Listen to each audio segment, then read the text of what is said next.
നമസ്കാരം. ശ്രീനാരായണ ഗുരു open university degree ക്ലാസ്സിലേക്ക് സ്വാഗതം. ഇനി നമ്മൾ ഡിസ്കസ് ചെയ്യാൻ പോകുന്നത് ഹിസ്റ്ററി ഓഫ് എക്കണോമിക് ഡോക്ട്രിൻസ് എന്ന പേപ്പറിലെ മൂന്നാമത്തെ ബ്ലോക്കിലെ മൂന്നാമത്തെ ചാപ്റ്റർ ആയിട്ടുള്ള socialistic critics and the Karl Marx എന്ന് പറഞ്ഞിട്ടുള്ള ഈ ഒരു ചാപ്റ്റർ ആണ്. അപ്പൊ ഈ ഒരു ചാപ്റ്ററിൽ നമുക്ക് ആദ്യം ഡിസ്കസ് ചെയ്യാനുള്ളത് ഒറിജിൻ ഓഫ് സോഷ്യലിസ്റ്റ് ഐഡിയാസ് ആണ്, അല്ലെങ്കിൽ നമ്മുടെ സോഷ്യലിസ്റ്റ് ക്രിറ്റിക്സിന്റെ ആ ഒരു ഭാഗത്ത് വരുന്ന കുറച്ച് കാര്യങ്ങൾ. ഓക്കെ, അതിൽ പറയുന്നുണ്ട് നമ്മുടെ ഈ സോഷ്യലിസ്റ്റ് ചിന്തകളെ മനുഷ്യ സമൂഹത്തിന്റെ ആദ്യ ഘട്ടങ്ങളിൽ തന്നെ ഉണ്ടായവയാണ്. മാത്രവുമല്ല മനുഷ്യൻ എപ്പോഴും സാമൂഹികവും ഭൗതികമായി സമത്വം നേടിയെടുക്കാനും വർഗ വ്യത്യാസങ്ങളെ കുറയ്ക്കാനും ശ്രമിക്കുന്നതാണ് മനുഷ്യന്മാർ. ഓക്കെ, സോ അത് മാത്രമല്ല നൈതികവും മതപരവുമായിട്ടുള്ള ഉട്ടോപ്യകൾ, അതായത് എത്തിക്കൽ ആൻഡ് റിലീജിയസ് ഉട്ടോപ്പിയാസ് പല സമൂഹങ്ങളിലും ഉണ്ടായിരുന്നു. ദെൻ 17ാം നൂറ്റാണ്ടിൽ, അതായത് നമ്മുടെ 17th സെഞ്ചുറിയിൽ സോഷ്യലിസം മത അധിഷ്ഠത്തിൽ നിന്ന് മാറിയിട്ട് രാഷ്ട്രീയ അടിത്തറയിലുള്ള ചിന്തയായിട്ട് മാറി. അപ്പൊ എന്താണ് ഈ സോഷ്യലിസം എന്നത്? മതാധിഷ്ഠതയിൽ നിന്ന് മാറി ഒരു രാഷ്ട്രീയ അടിത്തറയുള്ള ഒരു പൊളിറ്റിക്കൽ ഗ്രൗണ്ടഡ് ചിന്തയായിട്ടും അത് പിന്നീട് മാറുകയാണ് ചെയ്യുന്നത്. ദെൻ നെക്സ്റ്റ് നമുക്ക് നോക്കാനുള്ളത് 19ാം നൂറ്റാണ്ടിലെ സോഷ്യലിസ്റ്റ് ഐഡിയാസ് എങ്ങനെയായിരുന്നു. അതിൽ പറയുന്നുണ്ട് നമ്മുടെ ക്ലാസിക്കൽ എക്കണോമിക് തിയറീസ് ഉണ്ടല്ലോ, അതും വ്യവസായ വിപ്ലവത്തിലുണ്ടായ സാമൂഹിക അസ്ഥിരതകളും സോഷ്യലിസ്റ്റ് ചിന്തയെ വളർത്തി. അതിലെ പ്രധാന വിമർശകർ എന്ന് പറയുന്നത് രണ്ട് വ്യക്തികളാണ്. ഫസ്റ്റ് വൺ സിസ്മോണ്ടി, അതുപോലെ സെയിന്റ് സിമോണെ. രണ്ടും എസ് കൊണ്ടാണ് അല്ലെ, സിസ്മോണ്ടി അതേപോലെ സെയിന്റ് സിമോണെ. സിസ്മോണ്ടി അദ്ദേഹം പറയുന്നുണ്ട് ആഡം സ്മിത്തിന്റെ സാമ്പത്തിക ചിന്തകളെ, അദ്ദേഹത്തിന്റെ ഒരു പോയിന്റ് എന്ന് പറയുന്നത് ആഡം സ്മിത്തിന്റെ എക്കണോമിക് സിദ്ധാന്തങ്ങളെ, ഒരു എക്കണോമിക്സ് വ്യൂ പോയിന്റിനെ വിമർശിക്കുകയാണ് സിസ്മോണ്ടി ചെയ്യുന്നത്. എന്നാൽ സെയിന്റ് സിമോൺ ചെയ്യുന്നത് നമ്മുടെ പ്രൈവറ്റ് പ്രോപ്പർട്ടി ഉണ്ടല്ലോ, അതായത് നമ്മുടെ സ്വകാര്യ സ്വത്തവകാശം, അതിനെ എതിർക്കുകയാണ് ചെയ്യുന്നത്. ഓക്കെ, അപ്പൊ ആഡം സ്മിത്തിനെ എതിർക്കുന്നതാണ് സിസ്മോണ്ടി. സെയിന്റ് സിമോൺ ചെയ്യുന്നത് നമ്മുടെ പ്രൈവറ്റ് പ്രോപ്പർട്ടി, അതായത് നമ്മുടെ സ്വകാര്യ സ്വത്തവകാശത്തെ എതിർക്കുന്നു. ഇതാണ് അവരുടെ ആ ഒരു പ്രധാന വിമർശകർ വരുന്നത്. നെക്സ്റ്റ് നമുക്ക് പറയാനുള്ളത് ഏർലി സോഷ്യലിസ്റ്റ് ആണ്, അതായത് ആദ്യകാല സോഷ്യലിസ്റ്റുകൾ. ഇതില് നമ്മുടെ ഫ്രഞ്ച് സോഷ്യലിസ്റ്റ് ആയിട്ടുള്ള സെന്റ് സൈമണും അതേപോലെ സിസ്മോണ്ടി എന്നിവരാണ് പ്രധാന പങ്ക് വഹിച്ച ആളുകൾ. ദെൻ അവര് ഫ്രഞ്ച് വിപ്ലവത്തിന് ശേഷമുള്ള സോഷ്യലിസ്റ്റ് അതേപോലെ പൊളിറ്റിക്കൽ സാഹചര്യങ്ങളാൽ അവർ സ്വാധീനിക്കപ്പെട്ടു. രാഷ്ട്രീയ സമത്വം നേടിയെങ്കിലും, ഒരു പൊളിറ്റിക്കൽ ഇക്വാലിറ്റി അവർ നേടിയെങ്കിലും ഒരു എക്കണോമിക് ഇക്വാലിറ്റി അവർക്ക് എന്ത് ചെയ്യാൻ കഴിഞ്ഞില്ല, എളുപ്പത്തിൽ നേടാൻ കഴിഞ്ഞില്ല. ഓക്കെ, അപ്പം ഒരു രാഷ്ട്രീയ പൊളിറ്റിക്കൽ ഇക്വാലിറ്റി നേടിയെങ്കിലും ഒരു എക്കണോമിക് ഇക്വാലിറ്റി അവർക്ക് നേടാൻ കഴിഞ്ഞില്ല. അപ്പൊ ഈ ഒരു പോയിന്റ് ആണ് ഈ ഒരു ഭാഗത്ത് വരുന്നത്. നെക്സ്റ്റ് നമുക്ക് നോക്കാനുള്ളത് സെന്റ് സൈമണുമായി ബന്ധപ്പെട്ട കുറച്ച് കാര്യങ്ങളാണ്. അതിൽ പറയുന്നുണ്ട് നമ്മുടെ പ്രൈവറ്റ് പ്രോപ്പർട്ടി ആണ് മൂപ്പര് ഏറ്റവും കൂടുതൽ ചെയ്തത്. എന്താ, പ്രൈവറ്റ് പ്രോപ്പർട്ടിനെ എതിർത്താണ് സെന്റ് സൈമോൺ. ഓക്കെ, അങ്ങനെ അദ്ദേഹം എന്ത് ചെയ്യാണ്, നമ്മുടെ ഈ ഒരു പ്രൈവറ്റ് പ്രോപ്പർട്ടി അല്ലെങ്കിൽ സ്വകാര്യ സ്വത്തവകാശത്തെ എതിർക്കുന്നു. അങ്ങനെ എതിർത്തിട്ടുണ്ടെങ്കിലും നമ്മുടെ സങ്കീർണമായിട്ടുള്ള സോഷ്യലിസ്റ്റ് ആശയങ്ങളെ, കോംപ്ലക്സ് ആയിട്ടുള്ള സോഷ്യലിസ്റ്റ് കൺസെപ്റ്റുകളെ തള്ളിക്കളയാണ് ചെയ്യുന്നത്. മാത്രവുമല്ല സാമ്പത്തിക പുരോഗതി സാധ്യമാകുന്നത് സ്വകാര്യ സ്വത്തവകാശം ഇല്ലാതാക്കി ആവശ്യകതകളെ, അതായത് നമ്മുടെ നീഡ്സ് ബേസ്ഡ് ഡിസ്ട്രിബ്യൂഷനെ അടിസ്ഥാനമാക്കിയിട്ടുള്ള വിതരണത്തിലൂടെയാണ് എന്നാണ് പറയുന്നത്. ഓക്കെ, അപ്പൊ സാമ്പത്തിക പുരോഗതി, എക്കണോമിക് ഡെവലപ്മെന്റ് വരണം എന്നുണ്ടെങ്കിൽ എന്ത് വേണമെന്ന് പറയുന്നത്, സ്വകാര്യ സ്വത്തവകാശം, പ്രൈവറ്റ് പ്രോപ്പർട്ടി റൈറ്റ്സ് എന്ത് ചെയ്യണം, ഒഴിവാക്കണം. മാത്രവുമല്ല നമ്മുടെ നീഡഡ് ബേസ്ഡ് ആയിട്ടുള്ള ഡിസ്ട്രിബ്യൂഷൻ, ആവശ്യത്തിനനുസരിച്ചുള്ള സാധനങ്ങളുടെ ഡിസ്ട്രിബ്യൂഷന് അതിനെ അടിസ്ഥാനമാക്കിയിട്ടുള്ള വിതരണം ചെയ്യപ്പെടുക. സോ ഇങ്ങനെ ചെയ്ത് കഴിഞ്ഞാൽ സാമ്പത്തിക പുരോഗതി ഉണ്ടാകും എന്നാണ് പറയുന്നത്. പക്ഷെ സമ്പൂർണ്ണ സമത്വം അപ്പോഴും നമുക്ക് എന്ത് ചെയ്യാൻ പറ്റില്ല, ഒരു അബ്സല്യൂട്ട് ഇക്വാലിറ്റി ഉറപ്പുവരാൻ പറ്റില്ല. അതുകൊണ്ട് തന്നെ അദ്ദേഹത്തിനും ആ ഒരു ലക്ഷ്യം ഇല്ലായിരുന്നു. ഒരു അബ്സല്യൂട്ട് എക്കോണമി എന്നൊരു ലക്ഷ്യമൊന്നും അദ്ദേഹത്തിന് ഉണ്ടായിരുന്നില്ല. എന്നാൽ ഈ ഒരു രീതി ചെയ്തു കഴിഞ്ഞാൽ ഒരു എക്കണോമിക് പുരോഗതി, ഒരു സാമ്പത്തിക പുരോഗതി ഉണ്ടാവുന്നതാണ് അദ്ദേഹത്തിന്റെ ഒരു കാഴ്ചപ്പാട്. ദെൻ ഇദ്ദേഹം 1760 പാരീസിലാണ് ജനിക്കുന്നത്. അമേരിക്കൻ സ്വാതന്ത്ര്യ സമരത്തിലൊരു നമ്മുടെ അമേരിക്കൻ വാർ ഓഫ് ഇൻഡിപെൻഡൻസ് വരെ പങ്കെടുത്തിട്ടുള്ള ഒരാളാണ്. ദെൻ നെക്സ്റ്റ് പറയുന്നത് ഫ്രഞ്ച് വിപ്ലവത്തിന് ശേഷമുള്ള സമൂഹത്തെ പുതുക്കി പണിയാനുള്ള ദർശനം, അതായത് വിഷണറി റിഫോമർ ആയിട്ട് അദ്ദേഹത്തിന്റെ കണ്ടത്.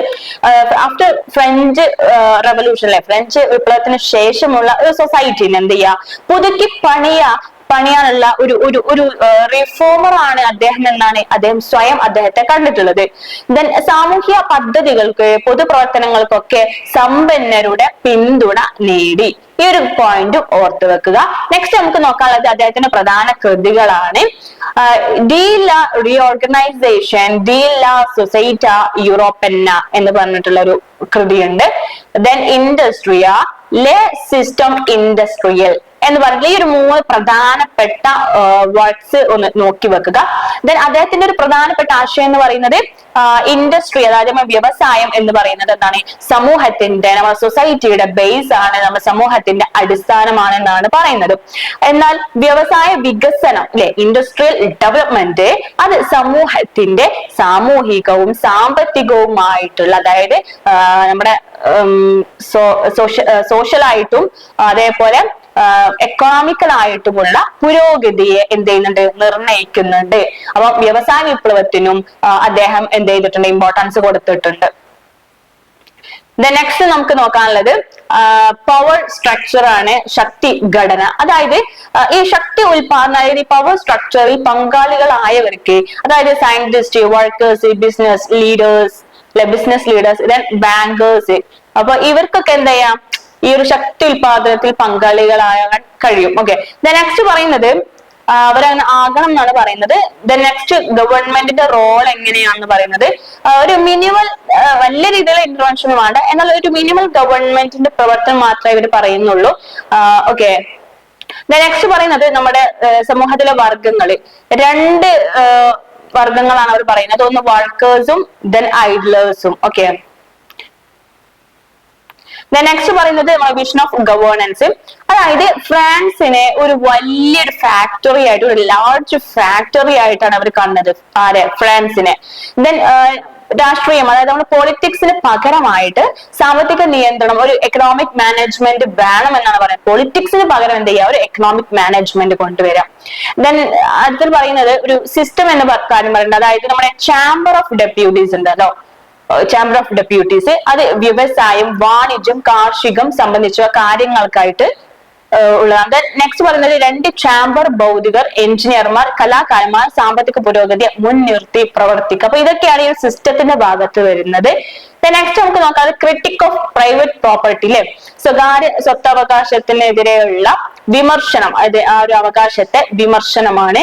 അതിൽ പറയുന്നുണ്ട് സാമ്പത്തിക അനീതിക്ക് ഇതൊരു കാരണമായി അല്ലെ, പ്രൈവറ്റ് പ്രോപ്പർട്ടി ഉണ്ടായതോട് കൂടെ സാമ്പത്തിക അനീതി ഉണ്ടായി അല്ലെ. ഇപ്പൊ ഓരോ ആളുകൾക്കും, ഇപ്പൊ നമ്മുടെ കൂട്ടത്തിൽ തന്നെ നോക്കുകയാണെങ്കിൽ ഒരാളുകൾക്ക് എത്രത്തോളം സമ്പത്തുണ്ട് അല്ലെങ്കിൽ പ്രൈവറ്റ് പ്രോപ്പർട്ടി ഉണ്ട്, അതും മറ്റൊരാൾക്ക് ചിലപ്പോൾ പ്രൈവറ്റ് പ്രോപ്പർട്ടി ഉണ്ടാവില്ല. സോ അതെന്താ ചെയ്തു, അവരുടെ ഒരു എക്കോണമി, അവരുടെ ഒരു ഫിനാൻഷ്യൽ ഒരു വ്യത്യാസം അല്ലെങ്കിൽ ഒരു ഗ്യാപ്പ് അവർക്കിടയിൽ സംഭവിക്കുക. അതാണ് പറയുന്നത്. സൊസൈറ്റിയിലും ആളുകളുടെ കയ്യിൽ, ചില ആളുകളുടെ കയ്യിൽ മാത്രം പ്രോപ്പർട്ടി ഉണ്ടാവുകയാണെങ്കിൽ അത് ഒരു ഇൻഇക്വാലിറ്റിക്ക് കാരണമാകും. അതുകൊണ്ട് ഈ ഒരു സാമ്പത്തിക അനീതിക്ക് ഇതൊരു കാരണമായി. ദെൻ സെന്റ് സൈമോണിൻസ്, അതായത് സമൂഹ സ്വത്ത് ശേഖരണം, കളക്ടിവിസം. അദ്ദേഹം പറയുന്നത് സമൂഹ സ്വത്ത് ശേഖരണമാണ്, കളക്ടിവിസത്തിനാണ് അദ്ദേഹം ഇമ്പോർട്ടൻസ് കൊടുക്കുന്നത്, പ്രൈവറ്റ് പ്രോപ്പർട്ടിക്ക് ഇമ്പോർട്ടൻസ് കൊടുക്കുന്നില്ല. ഇനി നമുക്ക് ഈ ഒരു കളക്ടിവിസം, അദ്ദേഹത്തിന്റെ ഒരു കളക്ടിവിസം, ഐഡിയ ഓഫ് കളക്ടിവിസം നോക്കിക്കഴിഞ്ഞാൽ പ്രൈവറ്റ് ഓണർഷിപ്പിനെ നീക്കം ചെയ്തിട്ട് സംസ്ഥാന ഉടമസ്ഥത, അതായത് സ്റ്റേറ്റ് ഓണർഷിപ്പ് സ്ഥാപിക്കുക എന്നാണ് പറയുന്നത്. ദെൻ എല്ലാ സ്വത്തും എന്ത് ചെയ്യാണ്, സാമൂഹ്യ നന്മക്കായിട്ട് ഉപയോഗിക്കണം, ഒരു കോമൺ ഗുഡ് ആയിട്ടുള്ള കാര്യങ്ങൾക്ക് വേണ്ടിയിട്ട് ഉപയോഗിക്കണം. മാത്രവുമല്ല സമ്പത്ത് പ്രതിയോഗത്തിന്റെ അടിസ്ഥാനം, അതായത് ഇൻഡിവിജ്വൽ എഫേർട്ട് ആൻഡ് കോൺട്രിബ്യൂഷൻ എന്ത് ചെയ്യണം, വിതരണം ചെയ്യണം. ഇത്രയും കാര്യങ്ങളാണ് ഈ ഒരു ഭാഗത്ത് വരുന്നത്. ഓക്കെ, ദെൻ നെക്സ്റ്റ് നമുക്ക് നോക്കാനുള്ളത് ജീൻ ചാൾസ് ഡി സിസ്മോണ്ടി. ഇദ്ദേഹം 1773 1842 കാലഘട്ടത്തിൽ ജീവിച്ചിരുന്ന ഒരാളാണ് ജീൻ ചാൾസ് ഡി സിസ്മോണ്ടി. ഇദ്ദേഹം ഒരു സ്വിസ് ചരിത്രകാരനും അതുപോലെ ഒരു എക്കണോമിസ്റ്റുകാരനുമായിരുന്നു. മാത്രമല്ല ആരംഭത്തിൽ ആഡം സ്മിത്തിന്റെ സിദ്ധാന്തങ്ങൾ അദ്ദേഹം പിന്തുണച്ചിരുന്നു. ആഡം സ്മിത്തിന്റെ സിദ്ധാന്തങ്ങൾ അദ്ദേഹം ആദ്യകാലങ്ങൾ പിന്തുണച്ചിരുന്നു. പിന്നീട് എന്ത് ചെയ്തു, ക്ലാസിക്കൽ എക്കണോമിക്സിനെ അദ്ദേഹം എന്ത് ചെയ്യാണ്, വിമർശിക്കുകയാണ് ചെയ്യുന്നത്. അപ്പം അതിൽ പറയുന്നുണ്ട് സോഷ്യൽ ജസ്റ്റിസ്, അതുപോലെ ഹ്യൂമൻ വെൽഫെയർ, മനുഷ്യക്ഷേമവും മുൻനിർത്തിയിട്ടാണ് അദ്ദേഹം ഒരു ക്ലാസിക്കൽ എക്കണോമിക്സിനെ വിമർശിക്കുന്നത്. സാമ്പത്തിക ശാസ്ത്രം, അതായത് നമ്മുടെ എക്കണോമിക്സിന്റെ ചരിത്രം, സമൂഹം, അതേപോലെ മനുഷ്യാവസ്ഥയുമായി ബന്ധപ്പെട്ട് പഠിക്കേണ്ടതുണ്ട് എന്നൊക്കെയാണ് അദ്ദേഹം വാദിച്ചിട്ടുള്ളത്. ഓക്കെ, അതായത് എക്കണോമിക്സ് പഠിക്കണമെങ്കിൽ നമ്മൾ ചരിത്രം, ഹിസ്റ്ററി, അതേപോലെ സൊസൈറ്റി, ഹ്യൂമൻസിന്റെ റിലേഷൻ അല്ലെങ്കിൽ മനുഷ്യ അവസ്ഥകൾ, കണ്ടീഷൻസ് ഒക്കെ വെച്ചിട്ട് പഠിക്കേണ്ട ഒരു ഭാഗമാണെന്നാണ് അദ്ദേഹം വാദിക്കുന്നത്. ഇനി നമുക്ക് ഡിസ്കസ് ചെയ്യാനുള്ളത് എയിം ഓഫ് എക്കണോമിക്സ്, അതായത് സാമ്പത്തിക ശാസ്ത്രത്തിന്റെ ലക്ഷ്യങ്ങൾ എന്തൊക്കെയാണ്. അതിൽ രണ്ട് കാര്യങ്ങളാണ് ആദ്യം പറയുന്നത്. ഫസ്റ്റ് വൺ, ഹ്യൂമൻ വെൽബീയിങ്, അതായത് നമ്മുടെ മനുഷ്യക്ഷേമത്തെ എന്ത് ചെയ്യുക, മെച്ചപ്പെടുത്തുക. അതുപോലെ സമ്പത്ത് നീതിപൂർവം വിതരണം ചെയ്യുക, അല്ലെ, സമ്പത്ത് എന്ത് ചെയ്യണം, നീതിപൂർവം വിതരണം ചെയ്യണം, അതായത് ഫെയർ വെൽത്ത് ഡിസ്ട്രിബ്യൂഷൻ. ദരിദ്രരുടെ അവസ്ഥ പഠിക്കലിനും അതൊരു പ്രാധാന്യം നൽകും, അല്ലെ. സോ ഈ ഒരു രണ്ട് കാര്യങ്ങൾ എന്ത് ചെയ്യുക ആണ് മെയിൻ ആയിട്ട് നമ്മുടെ എക്കണോമിക്സിന്റെ എയിം എന്ന് പറയുന്നത്. ദെൻ നെക്സ്റ്റ് പറയുന്നത് criticism of competition and over production, അതായത് അനിയന്ത്രിതമായിട്ടുള്ള മത്സരം, അതായത് നമ്മുടെ അൺറെസ്ട്രിക്റ്റഡ് കോമ്പറ്റീഷന്, ഓവർ പ്രൊഡക്ഷൻ അതായത് സാമ്പത്തിക അസ്ഥിരത, ഓവർ പ്രൊഡക്ഷൻ അതുപോലെ സാമ്പത്തിക അസ്ഥിരത, അതായത് നമ്മുടെ ഇൻസ്റ്റെബിലിറ്റി, കുറഞ്ഞ വേതനം, ലോ വേജ് എന്നിവർക്ക് കാരണമാകുന്നു.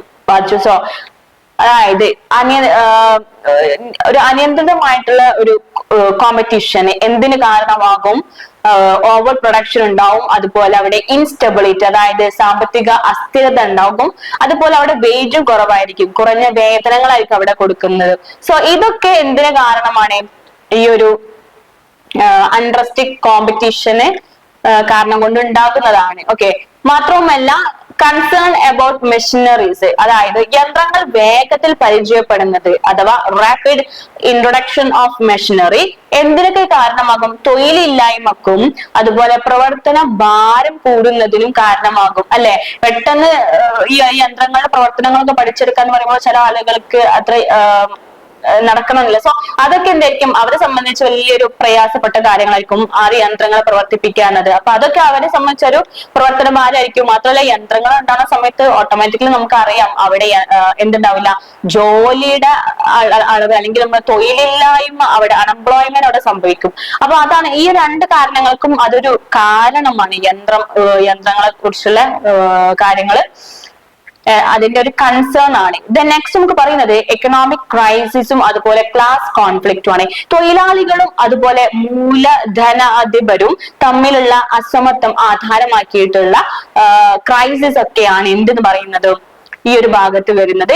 ദാരിദ്ര്യം, അസമമായ സമ്പത്ത് വിതരണം കാരണം സംഭവിക്കും. അപ്പൊ ദാരിദ്ര്യം എന്തുകൊണ്ടാണ് സംഭവിക്കുന്നത് ചോദിച്ചാൽ എല്ലാവർക്കും തുല്യമായിട്ട് സമ്പത്ത് വീതിക്കാത്തത് കൊണ്ടാണ്, അല്ലെ. അസമമായ സമ്പത്ത് ഉള്ളത് കൊണ്ടല്ലേ പാവപ്പെട്ടവരും അതുപോലെ പണക്കാരും ഉണ്ടാവുന്നത്. അത് തന്നെ പറയുന്നത് അൺഈക്വൽ വെൽത്ത് ഡിസ്ട്രിബ്യൂഷൻ കാരണമാണ് സംഭവിക്കുന്നത് എന്നാണ് ഇവിടെ പറയുന്നത്. നെക്സ്റ്റ് നമുക്ക് പറയാനുള്ളത് റോൾ ഓഫ് ഗവൺമെന്റ് ആണ്. അതായത് ഗവൺമെന്റിന്റെ റോൾ എന്തൊക്കെയാന്ന് വെച്ച് കഴിഞ്ഞാൽ ഫസ്റ്റ് വൺ, അവരെന്ത് ചെയ്യണം, പ്രൊട്ടക്ട് വർക്കേഴ്സിനെ പ്രൊട്ടക്ട് ചെയ്യണം, ഓവർ പ്രൊഡക്ഷനിലെ പ്രതിസന്ധികൾ എന്ത് ചെയ്യണം, ഒഴിവാക്കണം, നീതിപൂർവമായിട്ടുള്ള വേതനങ്ങൾ അഥവാ എൻഷുർ ഫെയർ വേജ്, അല്ലെ, നീതിപരമായിട്ടുള്ള വേതനം അവര് ഉറപ്പ് നൽകണം. ദെൻ യന്ത്രോപകരണങ്ങളുടെ വ്യാപനം എന്ത് ചെയ്യണം, നിയന്ത്രിക്കണം, അതായത് കൺട്രോൾ മെഷീനറി സ്പ്രെഡ്, അല്ലെ. ഇത്രയും കാര്യങ്ങളാണ് ഈ ഒരു ഭാഗത്ത് സർക്കാരിന്റെ റോൾ ഓഫ് ഗവൺമെന്റിന്റെ ഭാഗത്ത് വരുന്നത്. നെക്സ്റ്റ് നമുക്ക് ഡിസ്കസ് ചെയ്യാനുള്ളത് ഉട്ടോപ്യൻ സോഷ്യലിസം ആണ്. ഉട്ടോപ്യൻ സോഷ്യലിസം, അതിൽ ഫസ്റ്റ് വൺ നമുക്ക് ഉട്ടോപ്യൻ സോഷ്യലിസത്തിന്റെ എയിം എന്ന് വെച്ചാൽ ക്യാപിറ്റലിസത്തിന്റെ സ്വഭാവങ്ങൾ ഇല്ലാത്ത ഒരു ആദർശ സമൂഹം, അതായത് ഒരു ഐഡിയൽ സൊസൈറ്റി, അതായത് ക്യാപിറ്റലിസ്റ്റിന്റെ സ്വഭാവങ്ങൾ ഇല്ലാത്ത ഒരു ഐഡിയൽ സൊസൈറ്റിയെ സൃഷ്ടിക്കുക എന്നതാണ് അതിന്റെ മെയിൻ ആയിട്ടുള്ള ലക്ഷ്യം വരുന്നത്. അതോടൊപ്പം മനുഷ്യര് സമാധാനത്തിലും സംഘർഷരഹിതവും വേദനാരഹിതവുമായിട്ടുള്ള ജീവിതം ആസ്വദിക്കുക എന്നതും കൂടെ അതിന്റെ ഒരു ഉദ്ദേശമാണ്. നെക്സ്റ്റ്, ഈ ഒരു ഐഡിയയുടെ ഈ ഒരു ഒറിജിൻ വരുന്നത് വ്യവസായ വിപ്ലവം, അതായത് ഇൻഡസ്ട്രിയൽ റവല്യൂഷനും ഫ്രഞ്ച് റവല്യൂഷനും പ്രതികരിക്കാനായിട്ട് വേണ്ടിയിട്ട്, ഇത് രണ്ടിനും വേണ്ടി പ്രതികരിക്കാനായിട്ട് രൂപം കൊണ്ടിട്ടുള്ളതാണ് ഉട്ടോപ്പിയ എന്ന് പറഞ്ഞിട്ടുള്ള ഈ ഒരു കൺസെപ്റ്റും. ദെൻ പ്രധാന ചിന്തകര് എന്താണ്, ചാൾസ്, ആരൊക്കെയാണ് പ്രധാന ചിന്തകര്, ഇമ്പോർട്ടന്റ് ആയിട്ടുള്ള 4 ആളുകളുടെ പേരാണ് നമുക്ക് ഇവിടെ പഠിക്കാനുള്ളത്. First one Charles Fourier, then Robert Owen, Henri de Saint Simon, Etienne Cabet എന്ന് പറഞ്ഞിട്ടുള്ള ഈ ഒരു 4 ആളുകളാണ് ഇതിന്റെ മെയിൻ ആയിട്ടുള്ള തിങ്കേഴ്സ്. നെക്സ്റ്റ് നമുക്ക് നോക്കാനുള്ളത് ഇതിന്റെ കീ ഐഡിയാസ് ആണ്. റോബർട്ട് ഓവനെ ലെനാർക്കിൽ, അതായത് ലെനാർക്ക് സഹകരണ സമൂഹത്തെ രൂപപ്പെടുത്തി ആശയങ്ങളൊക്കെ നടപ്പിലാക്കി. ചാൾസ് ഫ്യൂരിയർ ഇൻഡസ്ട്രിയലൈസേഷനെ എതിർത്തു. തൊഴിലാളികൾക്ക് മികച്ച തൊഴിൽ സാഹചര്യങ്ങൾ, അതായത് ബെറ്റർ കണ്ടീഷൻ ഉറപ്പാക്കാൻ ശ്രമിച്ചു. ആരും? ചാൾസ് ഫ്യൂരിയർ. നെക്സ്റ്റ്, ചാൾസ് ഫ്യൂരിയറുമായി ബന്ധപ്പെട്ട കാര്യങ്ങളിൽ പ്രവർത്തിക്കുള്ള ഭാവനാ പ്രവർത്തനങ്ങൾ, അതായത് പാഷനും യന്ത്രപരമായ പ്രവർത്തനം, അതായത് നമ്മുടെ മെക്കാനിക്കൽ വർക്കും താരതമ്യത്തിൽ കൂടുതലായിട്ട് വിശ്വാസം വന്നു. സോ അതായത് പ്രവർത്തികൾക്കുള്ള നമ്മുടെ പാഷനും അതുപോലെ നമ്മുടെ മെക്കാനിക്കൽ വർക്കും അല്ലെ, ഈ രണ്ട് കാര്യത്തിലാണ് കൂടുതൽ അദ്ദേഹം വിശ്വസിച്ചിട്ടുള്ളത്.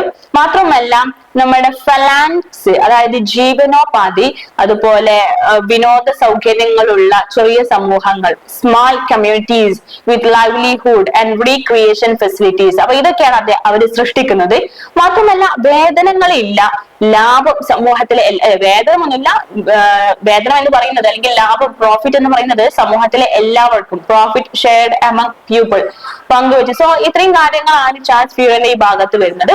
നെക്സ്റ്റ് നമുക്ക് ഡിസ്കസ് ചെയ്യുന്നത് കാൾ മാർക്സ് ആണ്. കാൾ മാർക്സ് അല്ലെ, അദ്ദേഹം സോഷ്യലിസത്തെ ശാസ്ത്രീയമായ സിദ്ധാന്തമായിട്ട്, അതായത് സയന്റിഫിക് തിയറി ആക്കി മാറ്റിയ വ്യക്തിയാണ് കാൾ മാർക്സ്.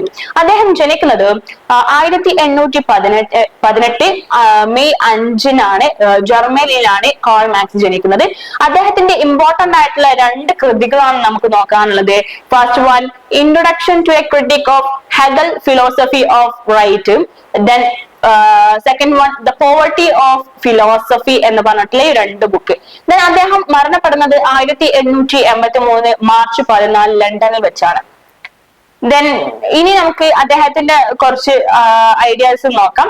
അതിൽ മെറ്റീരിയലിസ്റ്റിക് കൺസെപ്ഷൻ ഓഫ് ഹിസ്റ്ററി, അതായത് ചരിത്രത്തിന്റെ ഭൗതികവാദീയ ദൃഷ്ടികോണം എന്ന് പറഞ്ഞിട്ടുള്ള ഈ ഒരു ഭാഗത്ത് അദ്ദേഹത്തിന്റെ കാഴ്ചപ്പാട് സാമ്പത്തിക ഘടന അഥവാ നമ്മുടെ എക്കണോമിക് സ്ട്രക്ചർ ഒരു സമൂഹത്തിന്റെ സാമൂഹ്യവും രാഷ്ട്രീയവുമായ സംവിധാനങ്ങളെ നിർണ്ണയിക്കുന്നുണ്ട്. അതായത് സോഷ്യൽ ആൻഡ് പൊളിറ്റിക്കൽ സിസ്റ്റത്തിനെ നിർണ്ണയിക്കുന്നതാണ് സാമ്പത്തിക സ്ട്രക്ചർ അല്ലെങ്കിൽ സാമൂഹ്യ ഘടന കൊണ്ട് ഉദ്ദേശിക്കുന്നത്.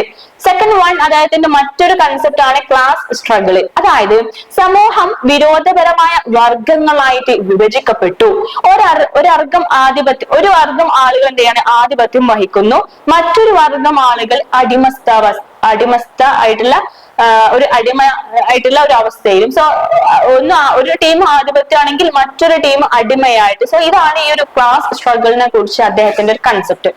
നെക്സ്റ്റ് പറയുന്നത് തിയറി ഓഫ് വാല്യൂ ആണ്. അതായത് കമ്മോഡിറ്റി ഓഫ് വാല്യൂ, നമ്മുടെ വസ്തുവിന്റെ മൂല്യം എന്നത് ഉൽപാദനത്തിന് വേണ്ട തൊഴിൽ അടിസ്ഥാനത്തിൽ നിർണ്ണയിക്കുന്നു. അപ്പൊ ഒരു വസ്തുവിന്റെ മൂല്യം ആ ഒരു വസ്തു ഉണ്ടാക്കാനുള്ള ഉൽപാദനത്തിന് വേണ്ട തൊഴിലടിസ്ഥാനത്തിലുള്ള മൂല്യത്തെയാണ്. ഓക്കെ, അതായത് ലേബർ റിക്വയർഡ് ഫോർ പ്രൊഡക്ഷൻ, ആ ഒരു പ്രൊഡക്ഷനെ ഉണ്ടാക്കണമെങ്കിൽ എത്ര ലേബേഴ്സിന്റെ ആവശ്യമുണ്ട്, അതാണ് ആ വസ്തുവിന്റെ മൂല്യം എന്ന് പറയുന്നത്.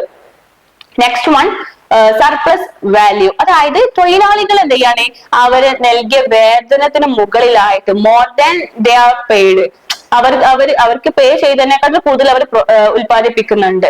സോ വ്യത്യാസം എന്താണ്, അതിൽ ആ ഒരു കൂടുതലുള്ള സാധനം ആരാണ്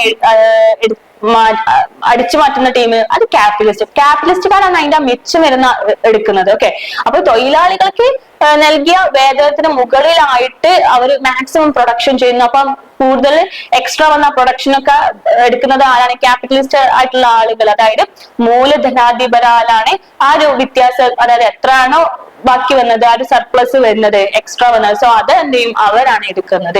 ആ ഒരു ഐഡിയ ആണ് സർപ്ലസ് വാല്യൂ എന്നതുകൊണ്ട് ഉദ്ദേശിക്കുന്നത്. Next, capitalist crisis. അതായത് മൂലധന അധിപർ, അതായത് ക്യാപിറ്റലിസ്റ്റ് ആയിട്ടുള്ള ആളുകൾ അധികം മൂല്യം പരമാവധി നേടാൻ ശ്രമിക്കുമ്പോൾ ഓട്ടോമാറ്റിക്കലി അവിടെ അൺഎംപ്ലോയ്മെന്റ്, അതുപോലെ സാമ്പത്തിക പ്രതിസന്ധികൾ, എക്കണോമിക് ക്രൈസിസ്, ദെൻ തൊഴിലാളികളുടെ സാഹചര്യങ്ങൾ, ഇതെല്ലാം മോശമാകാൻ തുടങ്ങും. മാത്രമല്ല സമ്പത്തിന്റെ കോൺസെൻട്രേഷൻ ഓഫ് വെൽത്ത് എന്ന് പറയുന്നത് സമ്പത്ത് ചെറിയ ഫ്യൂ ഹാൻഡ്സിൽ മാത്രമേ കേന്ദ്രീകരിക്കുന്നുള്ളൂ. എല്ലാ ആളുകളുടെ കൈകളിലും എന്ത് ചെയ്യുന്നില്ല, സമ്പത്ത് വെൽത്ത് വരുന്നില്ല. ചില ആളുകളുടെ കയ്യിൽ മാത്രം, അതായത് കുറഞ്ഞ ആളുകളുടെ കയ്യിൽ മാത്രമേ സമ്പത്ത് വരുന്നുള്ളൂ. ഓക്കെ, ഇതാണ് പറഞ്ഞത്. തൊഴിലാളി വർഗത്തിൽ കോപവും വിപ്ലവത്തിലുള്ള പ്രേരണം, അതായത് റിസെന്റ്മെന്റ് ആൻഡ് റെവല്യൂഷൻ. ഇതാണ് ഈ ഒരു കോൺസെൻട്രേഷൻ ഓഫ് വെൽത്ത് ചില ആളുകളുടെ ഫ്യൂ ഹാൻഡ്സിൽ മാത്രം ഉണ്ടാവുമ്പോൾ സംഭവിക്കുന്നത്. സോ ഇത്രയും കാര്യമാണ് ഈ ഒരു ഭാഗത്ത് വരുന്നത്. ഇനി നമുക്ക് നോക്കാനുള്ളത് കാൾ മാർക്സ്. അദ്ദേഹം കൂടുതൽ ഫോക്കസ് ചെയ്തിട്ടുള്ളത് ജനങ്ങൾ എന്ത് ചെയ്യുക, അവരുടെ സാമ്പത്തിക സാഹചര്യം അടിസ്ഥാനമാക്കുക മാത്രവുമല്ല സമൂഹം വിരോധപരമായിട്ടുള്ള താല്പര്യങ്ങളോടുകൂടെ വർഗങ്ങളായിട്ട്, അതായത് ക്ലാസസ് വിത്ത് കോൺഫ്ലിക്ട് ഇൻട്രസ്റ്റ്, ഇങ്ങനെ എന്ത് ചെയ്യുക, വിഭജിക്കുക എന്നതാണ് മാർക്സ് ഏറ്റവും കൂടുതൽ ഫോക്കസ് ചെയ്യുന്ന ഒരു ഏരിയ. ദെൻ സെക്കൻഡ് വൺ നമുക്ക് പറയാനുള്ളത് സോഷ്യൽ ക്ലാസ് ഡിറ്റർമിനേഷൻ, അതായത് സാമൂഹിക വർഗ നിർണയമാണ്. ഇവിടെ എക്കണോമിക് സ്റ്റാറ്റസ്, അതുപോലെ how people earn and living, ജീവിക്കാൻ വേണ്ടിട്ട് ജനങ്ങൾ എങ്ങനെയാണ് ഏൺ ചെയ്യുന്നത്, ഈ ഒരു രണ്ട് കാര്യങ്ങളാണ് സോഷ്യൽ ക്ലാസ് ഡിറ്റർമിൻ ചെയ്യുന്നത്. ദെൻ നെക്സ്റ്റ് നമുക്ക് നോക്കാനുള്ളത് നിഗ്രഹ പ്രക്രിയ, നെഗേഷൻ പ്രോസസ് ആണ്. അതായത് നമ്മുടെ ഓൾഡ് ഇൻസ്റ്റിറ്റ്യൂഷൻസ് ഉണ്ടാവുമല്ലോ, പഴയ സ്ഥാപനങ്ങൾ, അപ്പൊ അതില് ചോദ്യചിഹ്നങ്ങൾക്കും അല്ലെങ്കിൽ ന്യൂ വൺസ് പകരമായിട്ടും ഓക്കെ, അപ്പൊ ഈ ചോദ്യചിഹ്നങ്ങൾ എന്ത് ചെയ്യാണ്, പുതിയതായിട്ടുള്ള കാര്യങ്ങൾക്ക് പകരം വരുന്നു. കാരണം എന്താണെന്ന് വെച്ചാൽ അവിടെ എന്താ വെച്ചാൽ ഈ പ്രൊഡക്ഷൻ മെത്തേഡ്, ഉൽപാദന രീതി മാറുന്നത് കൊണ്ടാണ് ഈ ഒരു ഓൾഡ് ഇൻസ്റ്റിറ്റ്യൂഷന് ന്യൂ വൺ ആയി മാറുന്നത്. സോ ഈ ഒരു കാര്യമാണ് ഇവിടെ നോക്കാനുള്ളത്. ദെൻ നെക്സ്റ്റ് പറയുന്നത് ഹിസ്റ്റോറിക്കൽ അനലൈസ് ആണ്. നമ്മുടെ മാക്സ് അതേപോലെ എംഗൽസ് അല്ലെ, മാക്സ് ആൻഡ് എംഗൽസ് ഇവര് ചരിത്ര ഭൗതികവാദം ഉപയോഗിച്ച് എന്ത് ചെയ്യുന്നു, അതായത് ഹിസ്റ്റോറിക്കൽ മെറ്റീരിയലിസം ഉപയോഗിച്ച് സാമൂഹ്യ മാറ്റങ്ങൾക്ക് വിശകലനം ചെയ്യുന്നത്. അപ്പൊ ഈ ഒരു സാമൂഹ്യ മാറ്റങ്ങൾ വിശകലനം ചെയ്യുന്നതാണ് ഹിസ്റ്റോറിക്കൽ അനലൈസ്. നെക്സ്റ്റ് നമ്മുടെ ഫ്യൂച്ചർ വിഷൻ, അതായത് ഭാവി കാഴ്ചപ്പാട്. മനുഷ്യർ ചരിത്രത്തെ രൂപപ്പെടുത്തുന്ന ശക്തികളെ നിയന്ത്രിക്കുന്നു. അതുപോലെ പൂർണ്ണ ബോധ ഫുൾ കോൺഷ്യസ്നെസ്സിലൂടെ എന്ത് ചെയ്യാണ്, മനുഷ്യന്മാരെ ചരിത്രത്തെ രൂപപ്പെടുത്തുകയാണ് ചെയ്യുന്നത്. ഇനി നമുക്ക് ഡിസ്കസ് ചെയ്യാനുള്ളത് നമ്മൾ നേരത്തെ പറഞ്ഞതുപോലെ മാത്സ് ഏറ്റവും കൂടുതൽ ഫോക്കസ് ചെയ്യുന്നത് ജനങ്ങളെ അവരുടെ സാമ്പത്തിക സാഹചര്യം അടിസ്ഥാനമാക്കിയിട്ടാണ് അദ്ദേഹം ശ്രദ്ധിക്കുന്നത് അല്ലെ. മാത്രവുമല്ല സമൂഹം വിരോധപരമായിട്ടുള്ള താല്പര്യങ്ങളുള്ള വർഗങ്ങളായിട്ട്, അതായത് ക്ലാസസ് വിത്ത് കോൺഫ്ലിക്ട് ഇൻട്രസ്റ്റ് ആയിട്ട് വിഭജിച്ചു എന്നൊക്കെ നമ്മൾ പറഞ്ഞു. പിന്നെ നമ്മൾ പറഞ്ഞിട്ടുള്ളത് മാക്സും എംഗൽസിന്റെയും ഭൗതികവാദത്തെ ഉപയോഗിച്ചിട്ട് സാമൂഹ്യ മാറ്റങ്ങളെ വിശകലനം ചെയ്തു. മാത്രവുമല്ല മനുഷ്യർ ചരിത്രത്തെ രൂപപ്പെടുത്തുന്ന ശക്തികളാക്കിയിട്ട് നിയന്ത്രിക്കും എന്നൊക്കെ നമ്മൾ പറഞ്ഞു അല്ലെ. ഈ ഒരു കാര്യങ്ങളായിരുന്നു നെക്സ്റ്റ് കഴിഞ്ഞതിൽ പറഞ്ഞിരുന്നത്. അതുപോലെ മാക്സ് പറയുന്നുണ്ട് വ്യക്തിഗത സ്വാതന്ത്ര്യത്തിനല്ല ഇമ്പോർട്ടൻസ് കൊടുക്കേണ്ടത് അല്ലെ, പകരം ജനങ്ങൾ, അതായത് മാസസ് അല്ലെ, ജനങ്ങൾക്കാണ് പ്രാധാന്യമുള്ളത്, അല്ലാതെ വ്യക്തികൾക്കല്ല പ്രാധാന്യം ഉള്ളത്. മാത്രവുമല്ല ഈ ഒരു പോയിന്റ് നിങ്ങൾ ഓർത്തു വെക്കുക. ദെൻ പിന്നെ നമുക്ക് പറയാനുള്ളത് മാർക്സിസത്തിന്റെ ഫൗണ്ടേഷൻ, അതായത് സമൂഹം സാമ്പത്തിക സംവിധാനമായിട്ട്, അതായത് സമൂഹം ഒരു എക്കണോമിക് സിസ്റ്റം ആയിട്ടും അതുപോലെ അത് ചരിത്രപരവും സാമൂഹ്യപരവുമായ, അതായത് ഹിസ്റ്റോറിക്കൽ ആൻഡ് സോഷ്യൽ കോണ്ടെക്സ്റ്റ് രീതിയിൽ മനസ്സിലാക്കണം. അതുപോലെ ചരിത്രം നിരന്തരം മാറുന്ന പ്രക്രിയ അല്ലെ. നമുക്കറിയാം ചരിത്രം എന്ന് പറയുന്നത്, ഹിസ്റ്ററി എന്ന് പറയുന്നത് എപ്പോഴും എന്താണ്, മാറ്റം സംഭവിക്കുന്നതാണ്. അപ്പം ചരിത്രം നിരന്തരം മാറുന്ന പ്രക്രിയ ആയതുകൊണ്ട് തന്നെ വർഗ സംഘർഷങ്ങൾ മുഖേന അത് രൂപപ്പെടുത്തുന്നു. മാത്രവുമല്ല സാമൂഹ്യ ജ്ഞാനം, അതായത് നമ്മുടെ നോളേജ് ഓഫ് സൊസൈറ്റി എന്നത് സമൂഹം മാറ്റാൻ ഉപയോഗിക്കാവുന്നതുമാണ്. നെക്സ്റ്റ് നമുക്ക് പറയാനുള്ളത് അദ്ദേഹത്തിന്റെ കോൺട്രിബ്യൂഷൻ ആണ്. അതിൽ സയന്റിഫിക്കലി ആയിട്ടും സാമ്പത്തിക സംവിധാനത്തെ, എക്കണോമിക്കൽ ഈ ഒരു സിസ്റ്റത്തിനെ അവർ എന്ത് ചെയ്യുന്നുണ്ട്, ഒരു സയന്റിഫിക്കലി ആയിട്ട് വിശകലനം ചെയ്യുന്നുണ്ട്. അതുപോലെ ജോൺ മെയ്നാർഡ് കെയ്ൻസിനെ പോലെയുള്ള സാമ്പത്തിക ശാസ്ത്രജ്ഞന്മാർ ഇതിൽ എന്ത് ചെയ്തിട്ടുണ്ട്, സ്വാധീനം ചെലുത്തിയിട്ടുണ്ട്. നെക്സ്റ്റ് നമുക്ക് പറയാനുള്ളത് നമ്മുടെ ലാബർ തിയറി ഓഫ് വാല്യൂ ആണ്. ലാബർ തിയറി ഓഫ് വാല്യൂ ഇതില് രണ്ട് കാര്യങ്ങൾ പ്രധാനമായിട്ടും ഇത് വരുന്നത് ലാബേഴ്സിന്റെ two aspects. First one natural ഫോമും സെക്കൻഡ് വൺ സോഷ്യൽ സിഗ്നിഫിക്കൻസും. അതിൽ നാച്ചുറൽ ഫോം വരുന്നത് മനുഷ്യന്റെ നിലവറക്ക് അനിവാര്യമായിട്ടുള്ളതും ഉൽപാദനത്തിന് അടിസ്ഥാനപരമായിട്ടുള്ളതുമാണ് ഒരു നാച്ചുറൽ ഫോം എന്നതുകൊണ്ട് ഉദ്ദേശിക്കുന്നത്. ഇനി സോഷ്യൽ സിഗ്നിഫിക്കൻസ് എന്ന് പറഞ്ഞാൽ തൊഴിലാളികളുടെ പ്രവർത്തനം സമൂഹത്തിലെ എല്ലാ വസ്തുക്കളുടെയും ഉൽപാദനത്തിൽ എന്ത് ചെയ്യുക, സംഭാവന അല്ലെങ്കിൽ കോൺട്രിബ്യൂട്ട് വഹിക്കുന്നതാണ്. നെക്സ്റ്റ് നമുക്ക് പറയാനുള്ളത് കമ്മോഡിറ്റീസ് ഹാവ് ടു വാല്യൂസ്. വസ്തുക്കളുടെ രണ്ട് മൂല്യങ്ങളുണ്ട്. അതിൽ ഉപയോഗ മൂല്യം യൂസ് വാല്യൂ, അതേപോലെ എക്സ്ചേഞ്ച് വാല്യൂ. യൂസ് വാല്യൂ എന്നതുകൊണ്ട് ഉദ്ദേശിക്കുന്നത് പ്രായോഗിക ഉപയോഗം അല്ലെങ്കിൽ ഉപകാരത്വം എന്നതുകൊണ്ടാണ്. വിനിമയ മൂല്യം എന്ന് പറയുന്നത് വിപണിയിൽ വസ്തുവിന് ലഭിക്കുന്ന മൂല്യം അതിനുള്ള തൊഴിൽ സമയത്തിന്റെ അടിസ്ഥാനത്തിൽ അതിന് ലഭിക്കുന്ന തൊഴിൽ സമയം എത്ര സമയം കൊണ്ടാണ് ഉണ്ടാക്കുന്നത്. സോ അതിന്റെ ആ ഒരു തൊഴിൽ സമയത്തിന്റെ അടിസ്ഥാനത്തിലാണ് ആ ഒരു വസ്തുവിന്റെ വിനിമയ മൂല്യം കണക്കാക്കുന്നത്. നെക്സ്റ്റ് പറയുന്നത് എക്സ്ചേഞ്ചിന്റെ ചാലഞ്ച്, അതായത് വിനിമയ പ്രശ്നങ്ങൾ എന്തൊക്കെയാണ്. വസ്തുക്കളുടെ ദ്വിമുഖ സ്വഭാവം, അതായത് ഈ ഒരു വസ്തുക്കൾക്ക് ഡ്യുവൽ നാച്ചർ ഉണ്ടാവും അല്ലെ. അതിന്റെ അതായത് ഉപയോഗ മൂല്യം വേഴ്സസ് വിനിമയ മൂല്യം, അതായത് ഉപയോഗ മൂല്യവും വിനിമയ മൂല്യവും തമ്മിലുള്ള ആ ഒരു ഡ്യുവൽ ക്യാരക്ടർ അല്ലെങ്കിൽ ഡ്യുവൽ നാച്ചർ എന്ന് പറയും. സോ ഇത് വിനിമയത്തിനായിട്ട് സർവ്വസാധാരണമായിട്ട് തുല്യ വസ്തു ആവശ്യം, അതായത് പണം എന്തായാലും തുല്യ വസ്തുവായിട്ട് ഇവിടെ വരുന്നുണ്ട് എക്സ്ചേഞ്ച് ചെയ്യാൻ വേണ്ടിയിട്ട്. നെക്സ്റ്റ് നമുക്ക് പറയാനുള്ളത് തിയറി ഓഫ് സർപ്ലസ് വാല്യൂ. നമ്മൾ നേരത്തെ പറഞ്ഞു മാക്സിന്റെ ഒരു പ്രധാനപ്പെട്ട സംഭാവനയാണ് തിയറി ഓഫ് സർപ്ലസ് വാല്യൂ എന്നതുകൊണ്ട് ഉദ്ദേശിക്കുന്നത് മൂലധനാധിപർ എങ്ങനെ അധിക മൂല്യം, അതായത് എങ്ങനെയാണ് സർപ്ലസ് വാല്യൂ നേടുന്നത് എന്നതിനെ കുറിച്ച് വിശദീകരിക്കുന്നു.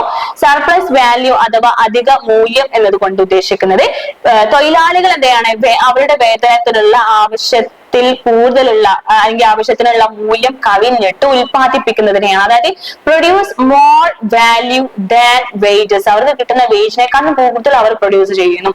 അതാണ് സർപ്ലസ് വാല്യൂ. സോ ഈ ഒരു അധിക മൂല്യം ആർക്കാണ്? ക്യാപിറ്റലിസ്റ്റ് ആയിട്ടുള്ള ആളുകൾക്കാണ് കിട്ടുന്നത്.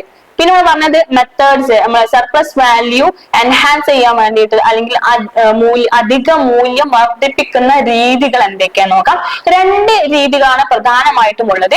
ഒന്ന് പറയുന്നത് തൊഴിലാളികളുടെ പ്രവർത്തന സമയം ദീർഘമാക്കുക, എക്സ്റ്റെൻഡിങ് വർക്കിംഗ് ഹവേഴ്സ്. അപ്പൊ എന്ത് ചെയ്യും? സർപ്ലസ് വാല്യൂ കൂടും അല്ലെ. അവരുടെ വർക്കിന്റെ ടൈം എന്ത് ചെയ്യുക? കൂട്ടുക അല്ലെ, സമയം ദീർഘിപ്പിക്കുക. അപ്പൊ എന്ത് ചെയ്യും? സർപ്ലസ് വാല്യൂ കൂടും. ദെൻ അവശ്യ തൊഴിലിന്റെ സമയം അല്ലെ, അവശ്യ തൊഴിലിന്റെ സമയം അതായത് റെഡ്യൂസ് ചെയ്യുക. നെസസറി ലേബർ ടൈം എന്ത് ചെയ്യുക? ലേബർ ടൈം എന്ത് ചെയ്യാം? റെഡ്യൂസ് ചെയ്യുക. സോ വ്യവസായ വികസനങ്ങള്, കുറഞ്ഞ വേതനം, കുറഞ്ഞ ചിലവിലുള്ള തൊഴിൽ വഴി ഇതൊക്കെ ആക്കി കഴിഞ്ഞാലും എന്ത് ചെയ്യും? നമ്മുടെ സർപ്ലസ് വാല്യൂ കൂടും എന്നാണ് പറയുന്നത്. ശരിക്കും പറഞ്ഞാൽ ഈ ഒരു പാഠഭാഗത്ത് തന്നെ പറയുന്നത് കളക്റ്റീവ് ഓണർഷിപ്പ്, അതായത് സമൂഹ സ്വത്ത് അല്ലെങ്കിൽ കളക്റ്റീവ് ഓണർഷിപ്പ് ആണ് സോഷ്യലിസം.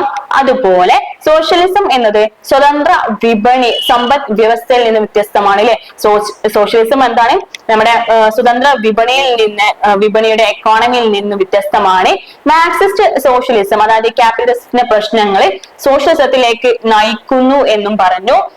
സെന്റ് സൈമോൺ ഉൽപാദന പുരോഗതിയെ നിർണ്ണയിക്കുന്നു, വ്യവസായം സമൂഹത്തെ നയിക്കണം എന്നൊക്കെ പറഞ്ഞിട്ടുള്ള കാര്യങ്ങളാണ് അദ്ദേഹം പറയുന്നത്. അപ്പൊ ഈ ഒരു കാര്യങ്ങളൊക്കെ നിങ്ങൾ ഓർത്തു വെക്കുക. മെയിൻ ആയിട്ട് കാൾ മാർക്സിന്റെ കാര്യങ്ങൾ ഓർത്തു വെക്കുക.